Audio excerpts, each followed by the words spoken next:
पिता, पुत्र और पवित्र आत्मा के नाम पर आमीन। आप सबों को जय यीशु। आज इस 40 काल मनन चिंतन में हम लोग मनन चिंतन करेंगे नबी इसहाक का ग्रंथ अध्याय 53 वाक्य 5 का आखिरी भाग, आइज़ाया चैप्टर 53 वर्स 5। वहां पर लिखा है, उसके घावों द्वारा हम भले चंगे हो गए हैं। उसके घावों द्वारा हम भले चंगे हो गए हैं। कई बार बीमार लोग प्रार्थना के लिए आग्रह करते हैं, और जब उनके लिए प्रार्थना करता हूँ, मैं अधिकतर समय इस वचन को बोलते हुए प्रार्थना करता हूँ, प्रभु यीशु मसीह के शरीर में जो घावे हुआ उसी के द्वारा हम चंगे हो गए हैं। यहाँ पर ईसा मसीह के जन्म से करीब 750 वर्ष पूर्व नबी इसहाक के द्वारा इसकी घोषणा किया। ईसा मसीह के शरीर में घावे होगा और उसी के द्वारा हम चंगाई प्राप्त किया है, यही लिखा है, हो गए हैं, चंगे हो गए। 740-50 वर्ष पूर्व में ही इसका घोषणा किया, मसीह के घावों द्वारा हम भले चंगे हो गए हैं। और यदि रोमन नियम के अनुसार एक व्यक्ति को जो मारते हैं वो 40 एक कम कहते हैं, अर्थात 39 कोड़े एक व्यक्ति को लगा सकता है। एक रोमन नियम है। ईसा मसीह को भी इसका मतलब पिलातुस ने कोड़े लगाने का आदेश दिया तो एक कम 40 होना चाहिए, लेकिन मैंने कहीं पढ़ा है इससे अधिक उनको मारा गया। रास्ते में यहाँ वहाँ कई बार उनको मारा गया। कलवारी पहाड़ तक जब तक पहुँचा, हजारों बार इनके शरीर में मारा गया। उसका संख्या में उतना याद नहीं कर रहा है, लेकिन बहुत बार मारा गया। लेकिन यहूदी रोमन नियम है, एक व्यक्ति को जब कोड़े लगाता है एक कम 40। इसको हम लोग कुरिन्थियों का दूसरा पत्र अध्याय 11 वाक्य 24 में, 2 Corinthians chapter 11 वर्स 24 में संत पौलुस उनके ऊपर जो प्रहार हुआ है, उनको जो सजा मिला है इस प्रकार कोड़े मारने का, उसके विषय में लिखा है एक कम 40 उनको भी मारा गया है। तो ईसा मसीह के शरीर में इस प्रकार कोड़े मारकर जो घावे हुआ, केवल इतना ही नहीं, उनके शरीर का 5 घाव उनके पुनर्जीवित होने के बाद, मृत्यु और पुनर्जीवित होने के बाद उस रूपांतरित शरीर में भी प्रभु ईसा मसीह ने दिखाया। उनके हाथ पैर दिखाए, इसके बाद उनके बगल का जो चोट है उसको दिखाए। अर्थात पुनर्जीवित प्रभु ईसा मसीह के शरीर में वो 5 घाव रह गए। इसका मतलब उनके उन घावों द्वारा हम भले चंगे हो जाते हैं। इसका अर्थ क्या है और हम कैसे उनके घावों द्वारा चंगाई प्राप्त करते हैं? उन्हें मारा गया तो हमें हमारा शरीर में चंगाई कैसे मिलते हैं? मैंने कहीं पढ़ा,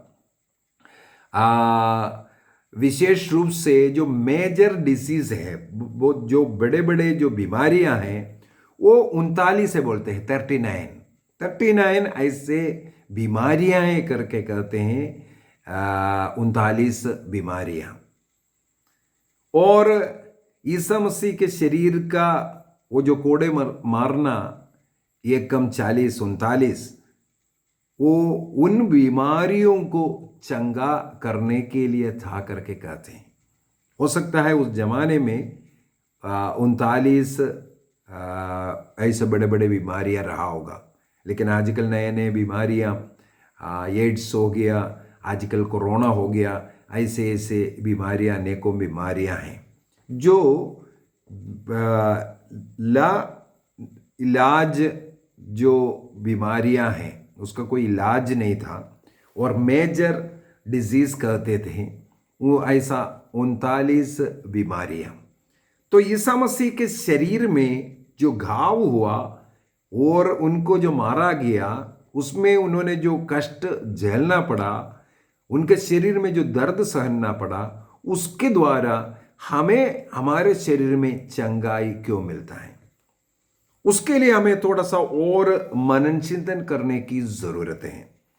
यदि हम स्तोत्र ग्रंथ का अध्याय 38 साम 38 वर्स 4 ऑनवर्स, 4 से आगे अगर हम पढ़ेंगे, वहां पर लिखा है, मेरे पाप के कारण मेरी समस्त हड्डियां छीज रही है, मेरे अपराधों का ढेर मेरे सिर से भी ऊंचा हो गया है, एक भारी बोझ की तरह मैं उन्हें ढोने में असमर्थ हूं। इतना अधिक पाप है।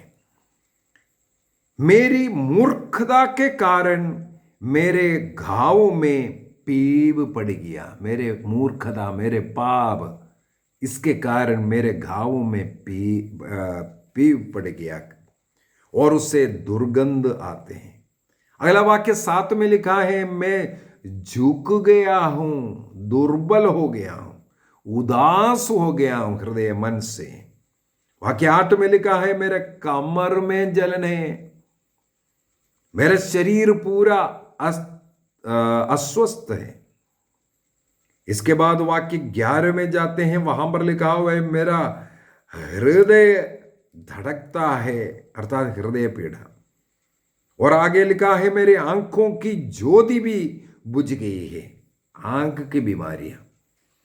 वाक्य 12 में 13 में जाएंगे, 14 में जाएंगे, वहां पर भी लिखा हुआ है, मैं बहरे की तरह कुछ नहीं सुनता, गूंगे की तरह मुंह नहीं खोलता। ये सब कारण लिखा हुआ है मेरा पाप के कारण। अर्थात यहां लिखा हुआ है पाप का अनेकों बीमारियों के विषय में। पाप के कारण हमारे शरीर में अनेक बीमारियां आते हैं। स्तोत्र ग्रंथ 107 में जाते हैं, साम 107 वाक्य 10 और 11, 10 and 11। कुछ लोग अंधकार और मृत्यु की छाया में बैठे हैं, दुखी और भेड़ियों से जकड़े हुए हैं। वाक्य 11, क्योंकि उन्होंने ईश्वर की वाणी से विद्रोह और सर्वोच्च प्रभु की योजना का तिरस्कार किया था। ये लोग अंधकार में और मृत्यु की छाया में और दुखी होकर के क्यों बैठा है? क्योंकि वो ईश्वर की योजना, ईश्वर की जो वाणी है उसका तिरस्कार किया, नियम का उल्लंघन कर पाप कर बैठने वाला अंधकार का जीवन जी रहे हैं। एक और वाक्य इसी अध्याय का, वाक्य 17, कुछ लोग अपने कुकर्मों के कारण बीमार पड़ गए थे, वे अपने पापों के कारण कष्ट झेल रहे थे। कुकर्मों के कारण बीमार है, पापों के कारण दर्द पीड़ाएं सह रहा है। एक और उदाहरण नया विधान से लेते हैं, मार्कुस का सुसमाचार उसके अध्याय 2 वाक्य 1 से हम लोग देखते हैं, 4 लोग एक अर्धांग रोगी को ईसा मसीह के पास लेके आए, जो घर का छत खोल करके नीचे उतारा था जहां प्रभु बैठा हुआ था। प्रभु ने उन लोगों का वो विश्वास दे करके, इतना दुख कष्ट सगत करके घर का छत तक तोड़ करके पलंग में उनको उतार रहा है, उनका वो विश्वास दे करके उस बीमार अर्धांग रोगी से कहा, बेटा तुम्हारा पाप क्षमा हो गए। अर्थात उसका उस अर्धांग रोग का कारण है, वो बीमार होने का कारण है उसका पाप। पाप एक व्यक्ति को इस प्रकार अर्धांग रोगी तक बना सकता है। लूकस योहन के सुसमाचार अध्याय 5 में भी हम लोग वाक्य 1 से पढ़ सकते हैं, बेत्सदा का कुंड के पास 38 वर्षों से 38 वर्षों से 38 ईयर्स 38 वर्षों से ऐसे एक अर्धांग रोगी पड़ा था। अर्थात ईसा मसीह के जन्म से अनेकों वर्ष पहले से इस कुंड के पास वो आकर के पड़े हैं, बीमार होकर के पड़े। ईसा मसीह उनके पास गए, उससे कहा उठो और चलो। वो खाट उठा करके वो अपना घर चल पड़ा। इसके बाद वाक्य 14 में लिखा है, ईसा मसीह ने उसे बाद में मंदिर में पाया। इसके बाद इसके चंगाई वाले होने के बाद वो मंदिर जाना शुरू किया, प्रार्थना करने के लिए शुरू किया। वहां पर अनेकों लोग उनसे पूछा तुम कैसे चंगाई हुआ? वो मतलब मेरे को नहीं मालूम, एक आदमी आया ऐसे ऐसे मेरे को उठाया, कौन था क्या था उसको मालूम नहीं था। वाक्य 14 में ईसा मसीह से उनका मुलाकात हुआ। तब ईसा मसीह ने उनसे क्या कहा? उस मनुष्य ने वाक्य 14, बाद में मंदिर में मिलने पर ईसा ने उससे कहा, देखो तुम चंगे हो गए हो, फिर पाप नहीं करो, कहीं ऐसा ना हो कि तुम पर और भी बाहरी संकट आ पड़े। अब तो तुम अर्धांग रोगी था, अब फिर से पाप नहीं करना बोलता है। इसका मतलब ये 38 वर्षों से अपाहिज होकर अर्धांग रोगी बनकर के वहां इसलिए पड़ा था, उनका पाप, ईसा मसीह ने इनका पाप क्षमा किया तो इन्हें चंगाई मिल गया। और ईसा मसीह से आग्रह करते हैं और दोबारा ऐसा पाप मत करो, कहीं ऐसा ना हो इससे भी बड़ा संकट तुम्हारे जीवन में आए। हालेलुया।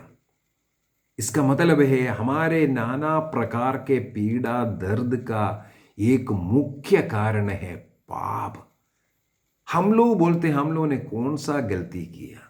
यदि सही रूप से अंतःकरण की जांच करेंगे, प्रभु के वचनों को पढ़ते हुए हर एक शब्द का मतलब समझते हुए अपने अंतःकरण की ओर देखना, प्रभु की उस महिमा प्रेम को की ओर अपना हृदय मन आत्मा को उठाकर अपने कमियां ढूंढना, तब हमें पता चलेगा हम कितना पापी है। सोच विचार में, वचन कर्म, ऐसे ऐसे जो हमें करना चाहिए था, सेवा करना चाहिए था, नहीं करते हैं। ऐसे ऐसे दिन भर कितना पाप अपराध हम करते हैं, लेकिन कोई इसको स्वीकार करने के लिए तैयार नहीं।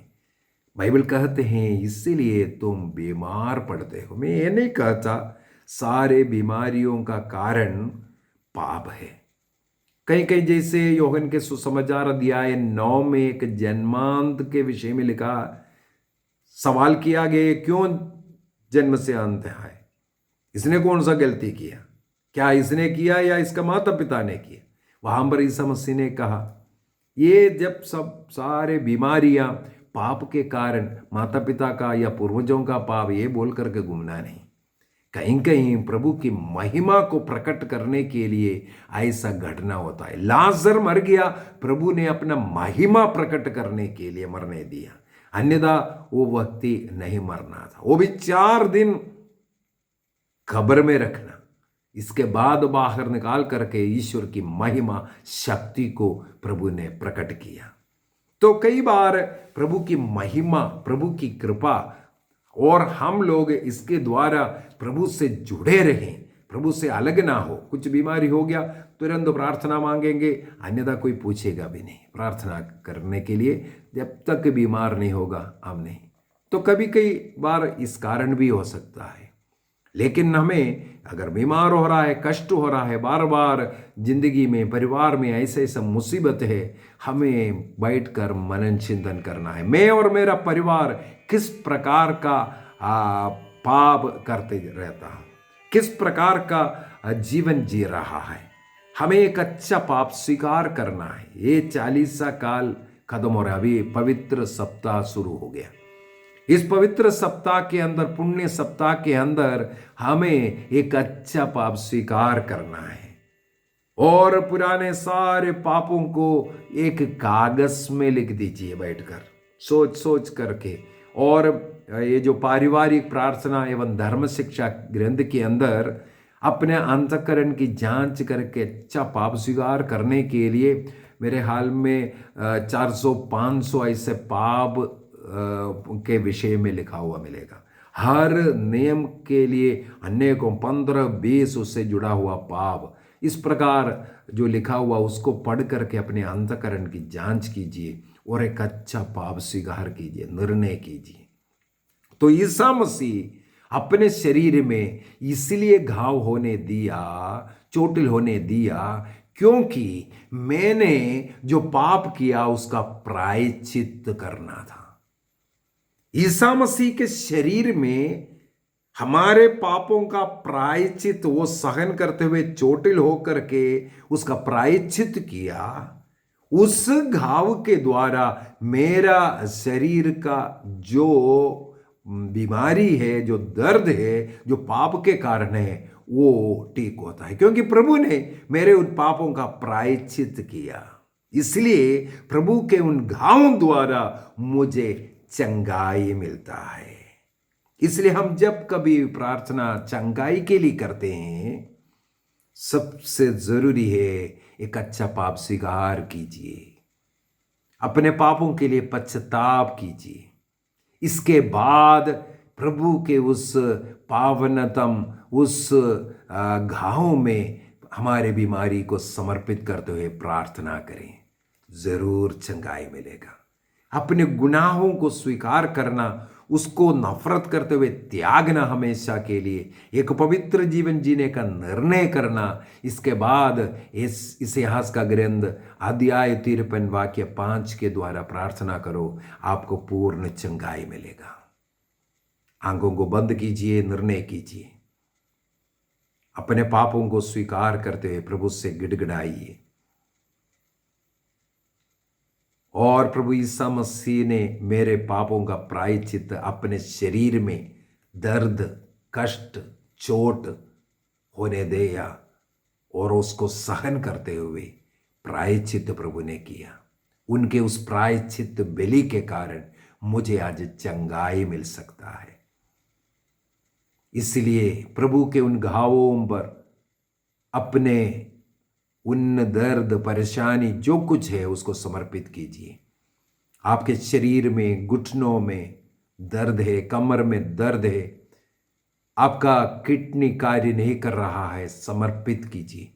आपको हृदय पीड़ा है, ब्लड प्रेशर है, शुगर की बीमारी है, शरीर में यहां वहां दर्द है, चल फिर नहीं पा रहा है, समर्पित कीजिए। आप निसंतान हैं, आप अपने बच्चेदानी, ओवरीज, फैलोपियन ट्यूब सब कुछ को समर्पित कीजिए, पूरे शरीर के अंग अंग को समर्पित कीजिए। प्रभु ईसा मसीह के शरीर के उन घावों द्वारा अभी आपको चंगाई मिल गया है। विश्वास के साथ स्वीकार कीजिए, उनके घावों द्वारा मुझे चंगाई मिल गया है। पिता, पुत्र और पवित्र आत्मा के नाम पर आमीन। आप सबों को जय यीशु।